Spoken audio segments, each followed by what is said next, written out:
Ulagly adamlar köçedäki korrupsiýanyň her günnien ýaly köçe çykan wadyňa öňünden çykýanyny, oňa diňe taýin bolmagyň galýanlygyny, häkimetleriň bu mesele dolýany göz ýumýanlygyny aýdýarlar. Türkmenistanyny giň ýaýran köçe korrupsiýasy baradaky soňky maglumatlar adatlyga halkara aýdyňlyk, ýagny Transparency International guramasynyň 2023-nji ýyl boýunça korrupsiýa görkezlerini çap eden wagtyna gelip gowuşdy. Türkmenistan bu hasabatda soňky ýyllarda bolşaly iň yaramaz orunlaryň birini, gadaply korrupsiýa bilen ýüzbeýiz bolýan ýurtlaryň arasynda ýerleşdirilipdir. Adatlygyň habarçylary bilen anonimlik şertinde urlaşýan sürüjüleriň sözlerine göre, polisiýanyň ýol gözegçiligi gullugynyň işgärleri, payaga işgärleri köçe korrupsiýasynyň esasy diregi bolup, öz işlerini köplens çekinmän edýärler. Metduatda urulýan teletowalar öz pagonyny ýyrtyp sürje töhmet atýan polisiýa işgärini görkezýän videonyň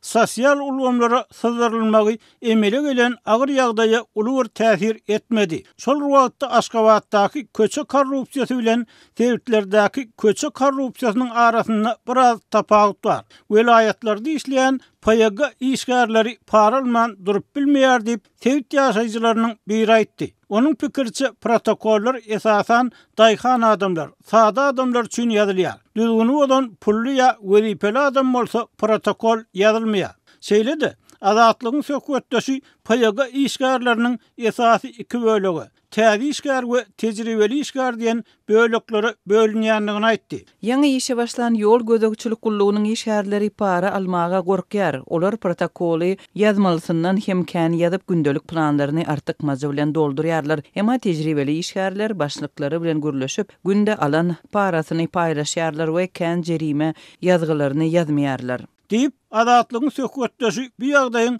köp ýyl bäri dowam edýändigini hem sözüne goşdy. Baýdylýanlary anonimlik şertinde urlaşan polisiýa işgär hem tasdiklady. Käte para almak üçin radaryň görkezden tiýildigini özümiz üýtgetmeli bolýarys. Awariýa bolan ýagdaýyna iki tarap olalaşsa protokol ýazman wakanyň bolan ýerine hasaplaşyp geçirýäris. Diýip ýolly awtologlaryň tiýildigini ölçeýän gural, radar bilen durýan polisiýa işgäri gurrun berdi. Anonimlik şertinde urlaşan polisiýa işgärleriniň tasdiklamagyna görä, para almazak bolsaň payagada, ýagny ýol gözegçiligi gullugyny işlemegiň hiç bir peýdasy ýok. Aýlyklar hiç bir zada ýetmeýär. Egnimizdäki polis eşiklerimizi özümiz satyn almaly.